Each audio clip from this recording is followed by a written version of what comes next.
Little animal straight ahead. Hey, little guy. Ooh.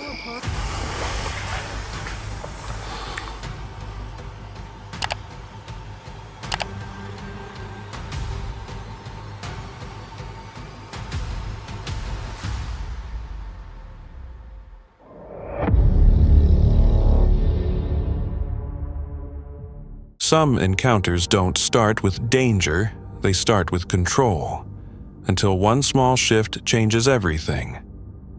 A solo camper watches his only vehicle burn in the middle of the desert, blocking their escape route. While deep inside an abandoned mall, a sealed door suddenly stands open. These moments don't come with warnings, only decisions. When things stop making sense around you, what would you do?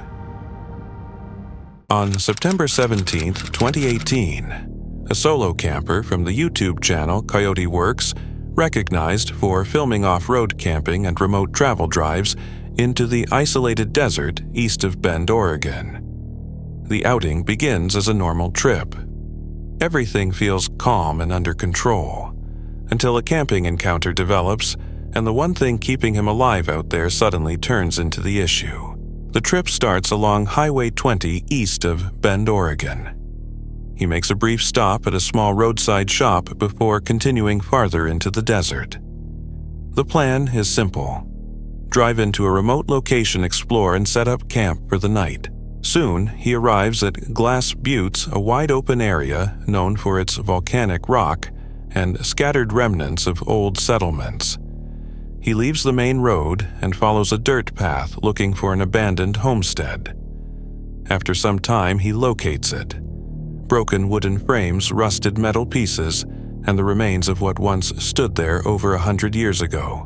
I just found my first sign of what looks like some homesteading or something up in this little draw, and this is super cool.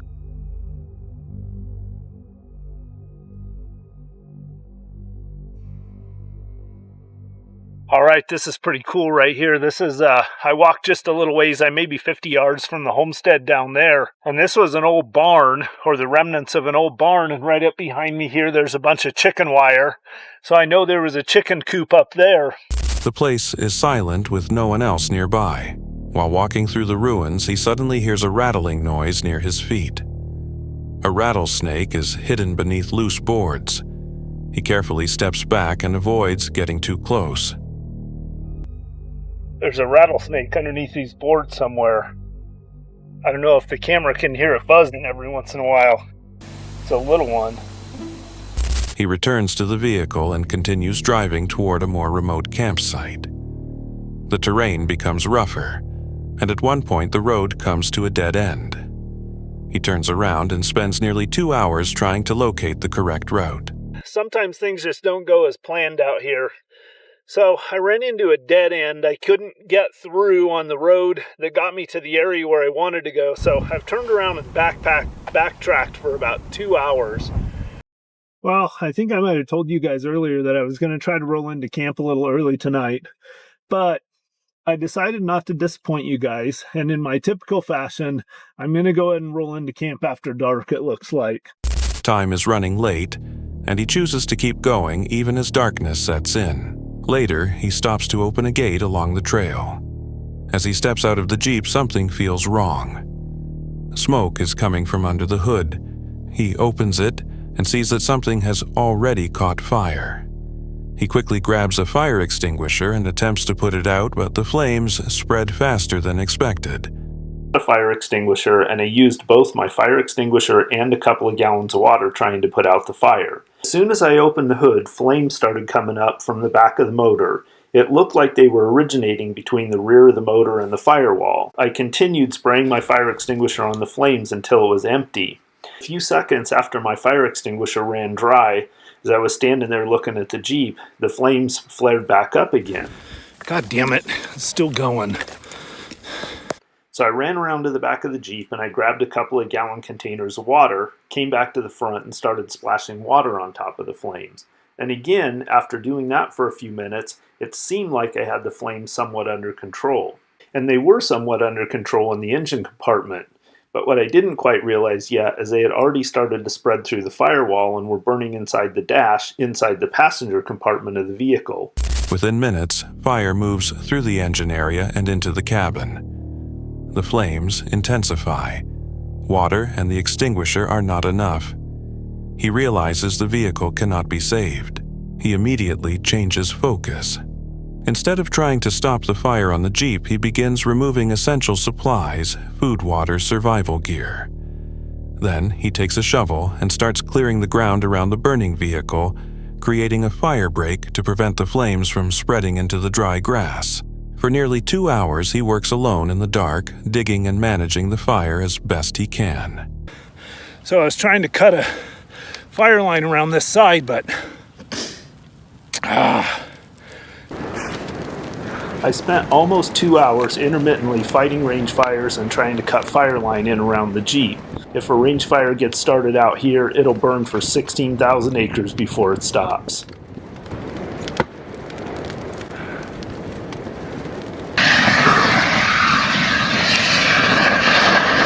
Alright guys, well, this is why you always want to be prepared. So I don't know how long I'm going to be out here. I pretty much got to sit here and watch this thing burn. I can't take a chance on it getting out of control and starting to range fire off. That's my first priority. Second priority will be getting a little camp set up and getting as comfortable as I can for the night. I got everything that I need to survive. I've got water, food. I grabbed my phone. I don't have any way to charge my phone, so I'm going to have to be careful about the battery on it. I was able to send a track using my Gaia GPS app to a friend of mine who was then able to get into my location and retrieve me. So I did make it home safe and sound early the next morning, minus one very charred, crispy Jeep Rubicon. The Jeep continues burning beside him. Eventually, the fire is contained within a small area. The surrounding land is safe, but the vehicle is completely destroyed. By the end of the night, only the metal frame of the Jeep remains. Everything inside is gone, including personal items like his wallet and identification. He is left in a remote desert without transportation and with very limited resources, waiting for help that will not arrive until days later. In a camping encounter like this, staying calm allows him to think clearly, act quickly, and focus on what matters most: survival and preventing something worse. Without that control, small decisions could have led to much bigger consequences. When everything starts to go wrong out there, would you stay calm or lose control? People say this place was built with simple tools centuries ago. But when you look closer, some details don't seem to fit. If everything has an explanation, why do these stones still feel like they're hiding something? The footage comes from Blackburn Drifter, a UK-based exploration creator who visits remote historic landmarks, stone formations, and rural locations across Britain. His videos are usually filmed solo on site with direct narration and a consistent tendency to question common explanations linked to ancient construction and local legends. This video was recorded on January 6, 2026 at Druid's Temple. Another big explorer. Another big rock pile here. And that's what I'm here to show you. Piles of rock. Look at the size of that. That's 10 foot across. There's a few tons in weight there. How did they get that up there? Back in the late 1700s, early 1800s, there's a guy called William Danby. And there's a lot of local unemployment in the area. So he employed a lot of local people. He paid him £1 a week, which is equivalent to 12 pence nowadays. And he got him to build this. Quarry this stone, drag it all down here, and bring it here to build this crazy construction. And look, as soon as I walked in, I've noticed this. Look, there's a panel, and it's got screw holes. So is that a repurposed piece of stone? Was that in a building at some point? I don't know. And then you've got this stone here. See how that's covered in lichen? Single cell organisms. Oldest living thing on earth. And believe me, that takes hundreds if not thousands of years to get like that. The exploration begins inside Druid's Temple, where where the sheer scale of the stone formations immediately stands out. Massive stacks of rock dominate the area, many of them several feet across and incredibly heavy. The structure is commonly believed to have been built in the late 1700s or early 1800s by landowner William Danby to create jobs during a period of local unemployment. Yet the size and weight of the stones raise a lingering question how materials of that scale were ever quarried, moved, and carefully placed, using only the limited tools available at the time. But 1, 2, 3, 4 layers. See lots of lines going through it. This side's the same, you can count 1, 2, 3, 4. Same again there. 1, 2, 3, 4. All that's petrified wood. Blackburn Drifter pauses beside a large square block and points out the visible horizontal lines running through it. The material appears closer to petrified wood than standard stone. When observed closely, the texture and alignment stand out especially, since it does not seem to behave like typical rock. Monoliths. Look, tons in weight. And again, you can see them, there's loads of fibres up there. Yeah, that's a big lump of petrified wood. Continuing the exploration, he shines a light onto the stones. Near the top of one of the tallest stones, strange, fibrous textures become visible under the light, standing out against the rough surface. This raises the question of whether it could be petrified wood. The size and weight of the block feel overwhelming, and the way it stands upright makes it hard to imagine it being placed there with only simple tools. There's a lot of folklore as well surrounding this place, of mysterious goings-on, and even devil worship, believe it or not. Around the site, old local stories have followed the temple for years.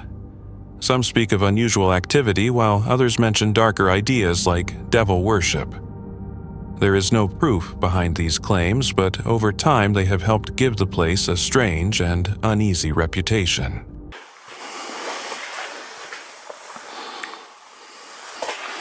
There's massive flat slabs of stone there. Massive. And this crazy wall.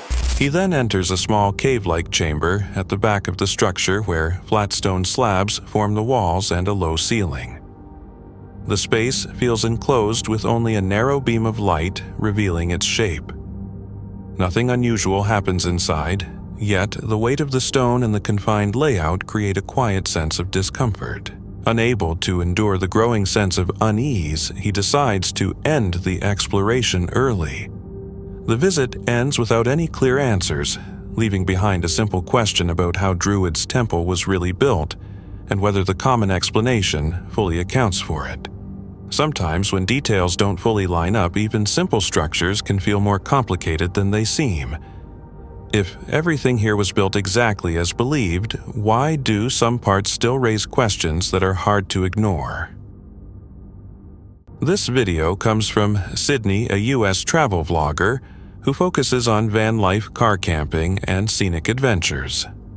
Her content usually blends natural landscapes with local folklore, focusing more on atmosphere rather than making paranormal claims. It is December 28, 2025 in Vermont, and she is traveling through remote roads, passing a secluded campsite at Millbury Gap Stowe Village, Cold Hollow Cider Mill, and the Goldbrook Covered Bridge, also known as Emily's Bridge. I'm just gonna put that down for now. So there's this covered bridge down the road, and apparently it's haunted. Should I go to it? Okay. I think that's what you're supposed to do. After visiting the cider mill, Sydney continues driving towards Stowe, filming the snowy woods and quiet streams along the way. During the drive, she brings up a nearby covered bridge that is well known in local stories for being haunted. When she arrives at Goldbrook Covered Bridge, she explains how it was built in the mid-1800s and shares the legend of a young woman named Emily who is said to have died there. She mentions the common stories people talk about, including strange noises, sudden cold spots, and the feeling of being watched, while making it clear that these are only folklore and not confirmed history. Goldbrook Covered Bridge, built in 1844 near Stowe, Vermont, is often referred to as Emily's Bridge due to a long-standing local legend that it is haunted by the spirit of a young woman named Emily. According to the story, Emily was either abandoned by or waiting for her lover and ultimately took her own life inside the bridge, though no historical records confirm her identity or death. Over the years, the bridge has become known for reports of unexplained scratches on vehicles, disembodied voices, sudden cold sensations, and feelings of being watched, especially after dark. While historians attribute these experiences to the age of the structure, environmental factors, and the power of folklore, the consistency of the accounts has made Goldbrook Covered Bridge one of Vermont's most famous haunted landmarks. Sydney pulls up to the bridge and walks through it, noting how remote the area feels and how well the old structure has held up over time. She reflects on why the bridge is so widely known, mentioning the stories of people finding strange scratches on their cars or feeling uneasy while visiting. The surroundings are completely silent, and she is entirely alone. Nothing supernatural appears on camera, but the combination of the location's history and total isolation creates a distinctly eerie atmosphere. Still very hot. I think my next stop is going to Stowe, and I'm going to take pictures of the church. She stays for a short time, taking in the setting before continuing her drive. Nothing unusual actually happens, but it shows how local legends can influence the way an old, isolated place is experienced. After leaving the bridge, she drives through Stowe and continues toward New Hampshire. Once she sets up camp, she reflects on the quiet winter atmosphere of Vermont and how these stories add an extra layer of meaning to otherwise peaceful locations. The entire video avoids exaggerated drama or claims of paranormal proof, focusing instead on a calm, immersive mix of natural scenery and local history. Sometimes it is not what happens, but what is believed to happen that changes how a place feels. If nothing unusual was ever captured there, why do so many people still leave with the same uneasy feeling? This video comes from Mondo Docs, a documentary-style channel that explores paranormal and historical locations. Their approach is calm and observational, focusing on real history and real-time reactions without adding extra drama. This footage was recorded on October 6, 2020 at Triangular Field. As we're at the Triangular Field right now, at night. Jenny's pretty excited wherever she is. Can't find her. That's okay. I'll be fine by myself. It's okay. Let's go down this field and see what we can find at night in the most haunted area of Gettysburg.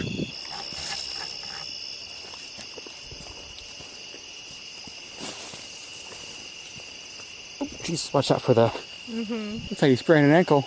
Could get the stone wall right here. So we are at the top right of the triangle. There we go. Lawrence and Jenny arrive at Triangular Field after dark, following the same paths and tree lines they had explored earlier in the day. The ground is uneven, with stone walls, large rocks, and thick vegetation lining the edges of the field. The area sits close to Devil's Den, a location already known for frequent paranormal reports. Everything feels still and quiet. The history of the field is tied to heavy casualties during the Battle of Gettysburg, and over time it has become linked to stories of phantom soldiers and unexplained sensations. Is there anyone here with us right now that wants to communicate using this device? Is it okay that we hang out here for a little bit?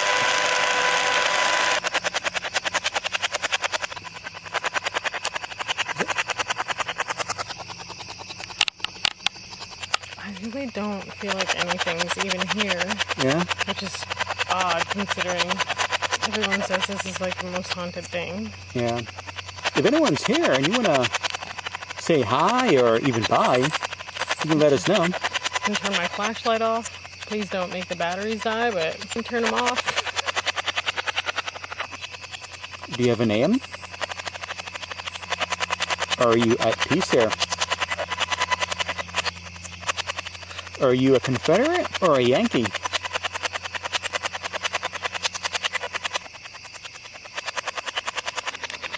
As they move toward a stone wall, a brief pause follows when a faint and unusual sound is noticed.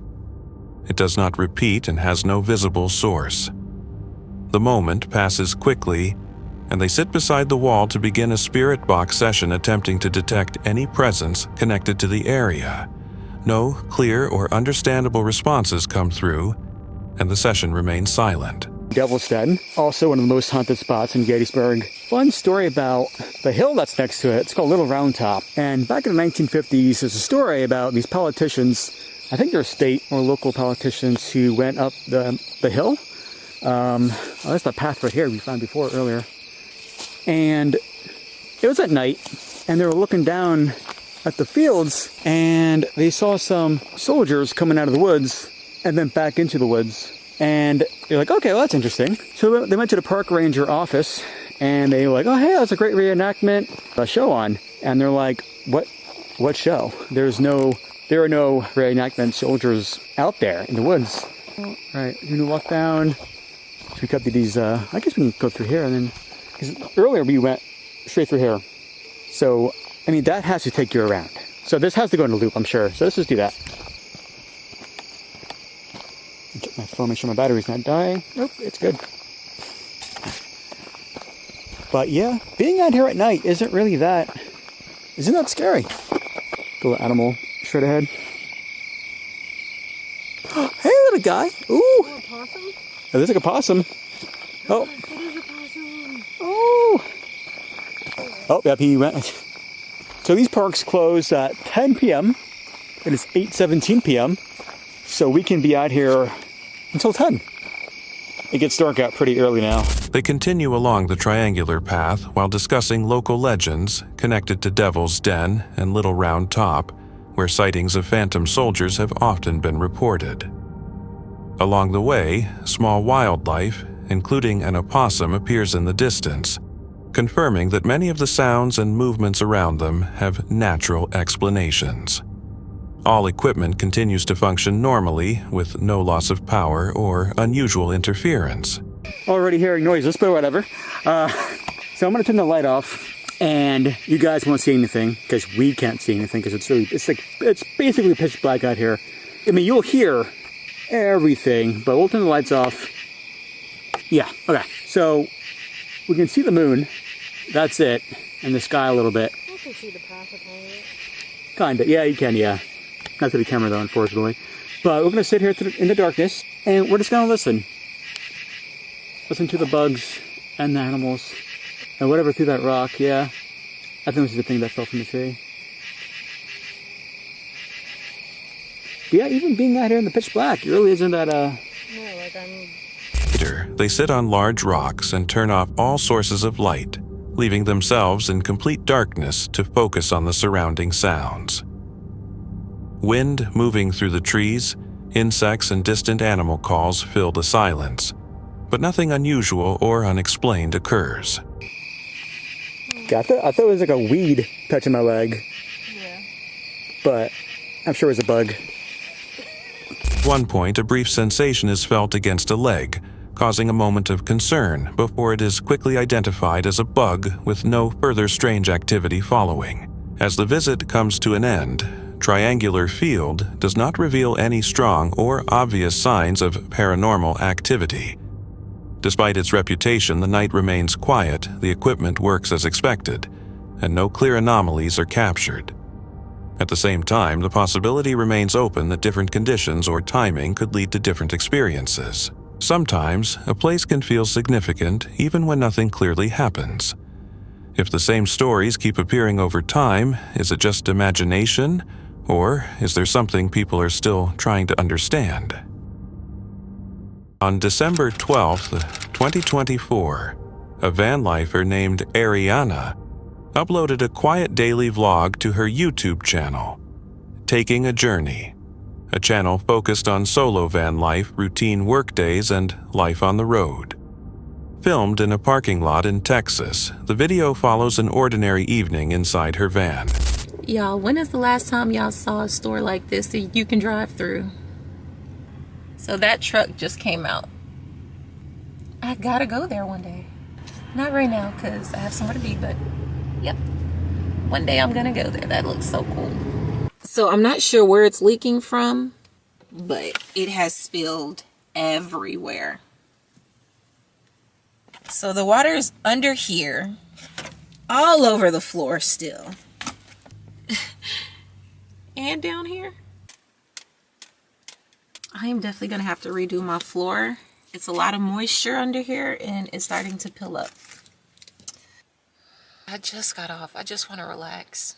I have to edit. I have a lot of stuff to clean. And it's not just cleaning up the water because it's from my gray water tank. So I have to go and bleach this. I have to bleach all of this, like all of this down.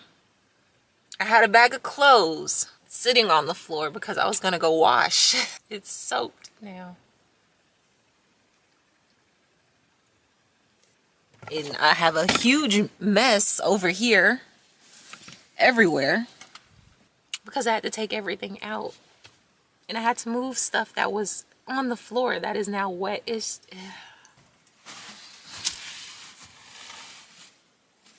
Oh my goodness, it's so wet, the floor. Look, it's coming up. The paint that was on the floor right here, all coming up.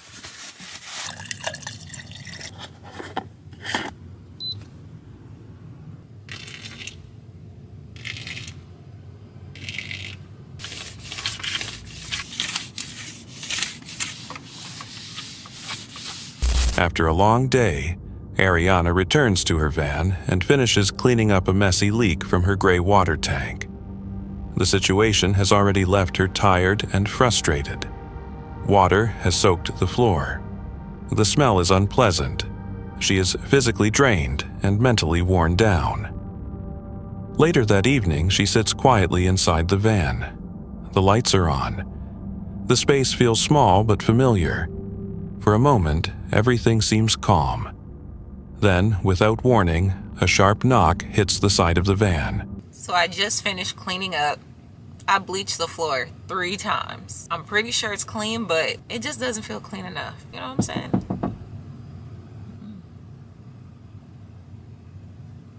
Yana freezes.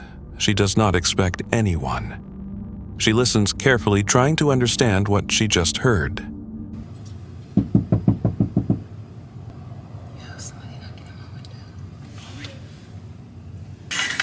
Ariana reaches for her self-defense tool immediately. Her movements are fast but controlled. Someone just came and knocked on my window and said I'm out here. And I always keep my my pocket, you know, on me. So I'm reaching back. I'm stunned because who the is this? I don't see the person anymore. I don't even want to park here anymore. Yeah, I don't want to park here anymore. Tries to look outside, but the darkness makes it hard to see anything clearly. The parking lot feels suddenly empty and exposed. Okay, yeah, so I think I might move. Give me a second, y'all. What the heck? Let me turn this off. Let's go. I'm not parking here. I'm not. Nope. After a few tense seconds, Ariana makes a decision. She drives away. Only after leaving the area does her body begin to relax. She parks in a new location and takes a moment to calm herself. The night ends without further incident, but the encounter leaves a lasting question behind. The knock and voice suggest intentional awareness of her presence, raising concerns about how visible solo van lifers are at night. Was the person mistaken about who was inside the van, or did they know someone was watching them from the start? November 4th, 2025, the YouTube channel 2Swag uploaded a video documenting an illegal urban exploration inside Lake Forest Mall. The channel focuses on abandoned places, large-scale decay, and real-time exploration. In this video, Two Swag and his team enter a shopping mall closed since March 2023. Once a crowded community center, the building now stands empty, silent, and still partially powered, creating an unsettling contrast between past life and present abandonment. There's trucks right there. I don't think they have workers in them, so we don't have to be afraid, but it is pretty concerning. There's a trail cam on that blue thing right there, and then I guess we just gotta try and get into here. Shit, we gotta be careful. Can I check up there? Should we? Yeah, we should. That door looks, it has like multiple padlocks. The exploration begins from the outside. The group approaches the back of Lake Forest Mall and immediately notices signs that the place is not entirely forgotten. They move carefully, testing doors and avoiding cameras until they find a push-bar entrance that opens into the mall's service corridors. As they explore storefronts, they find spaces frozen in time. A spa still holds magazines dated 2023. A jewelry store contains empty display boxes. Restaurants like Ruby Tuesday still store beer kegs. In electronics shops, phone parts and cables remain scattered on counters. These are not old ruins. This place shut down recently, and the details show how sudden the closure was. Pretty easy entrance. Gotta go through this. Oh my god, the mold smell. Oh, it's flooded. It is complete and utterly flooded. So you could see how bad all of it truly is. There's complete puddles on the floor in here. Just being in here alone right now is terrible. Every single thing you see right here is leaks. And it also just rained, so this makes everything like 10 times worse. The lights are still on. This is for everybody who says abandoned places can't have power. Look at these frickin' stacks. Destroyed. Inside of a JCPenney, it's raining. That's crazy. You can see it's all just rotted and moldy, and the ceiling is completely decaying. I did not have a headache before walking into this room, and now, my temples are burning. Closure was. As daylight fades, the mall grows darker. In several areas, water pours from the ceiling. Carpets are soaked. Entire sections of the building are flooded. The smell becomes hard to ignore, and breathing feels uncomfortable.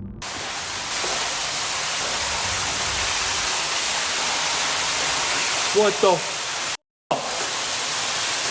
Holy sh**. This place is f***ed. This place is actually done for.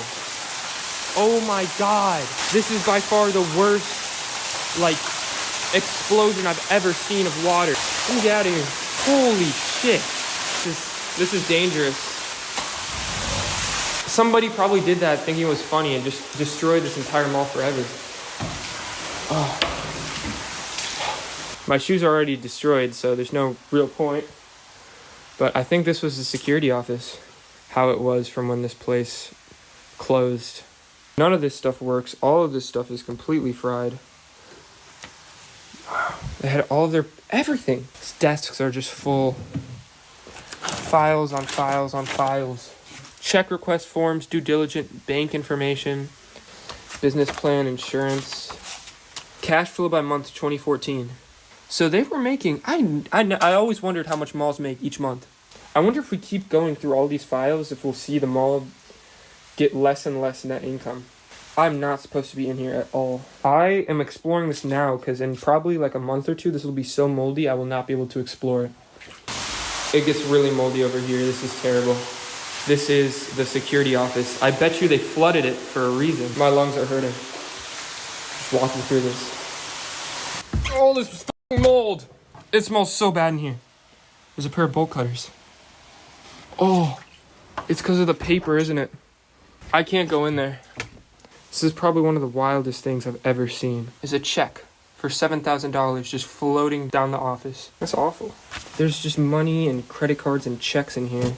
All of this. IDs. Javon Marcus. Lost keys. There's AirPods. Full-on AirPods. What the hell? I'm just in awe of this place. This is really, really cool. The team eventually reaches the security and management offices. Here, the mood shifts again. Instead of debris, they find paperwork. These items were not meant to be abandoned. They suggest people left quickly without fully clearing out their lives. All right, you guys, so we've made it back. This is day 2. I think we're first going to go to the Macy's or JCPenney, and then I think we're going to go over to like the Playset area. So let's go. Oh, there's the sushi place he was talking about. Nori Sushi. Oh, it smells terrible. They left like a whole bunch of food residue here. Maki roll for $1.29 is crazy. Look at how old this Coke machine is. That looks sick. Look how moldy it is. Wait, I want to see what it looks like from the other side. Wait, slide around. Dude, it's actually like hot. I'm getting out of here. Yeah, look in here. Why did they just leave all this freaking food residue? That's disgusting. And then what's down here? Yeah, the kitchen is just flooded. Screw that, we're not going in there. That's gross. On the second day, the group pushes further into the building. They find a food court that looks ready to serve the dead menus, still promising meals that no one will eat. But as they prepare to leave, the atmosphere shifts from eerie to dangerous. A heavy exit door, which had been sealed tight the day before, now stands wide open. Just outside, a security patrol vehicle sits silently in the distance. The realization hits them quickly. The layout of the mall has changed because someone else is inside with them.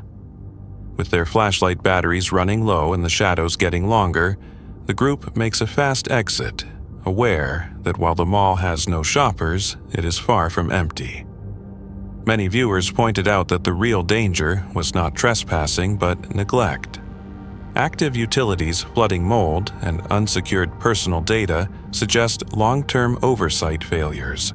If a place is abandoned but still running, who is responsible when decay quietly turns into risk? That's it for tonight. Which moment creeped you out the most? Drop it in the comments. Have your own story? Share it with us, and stay tuned. The next one is even darker.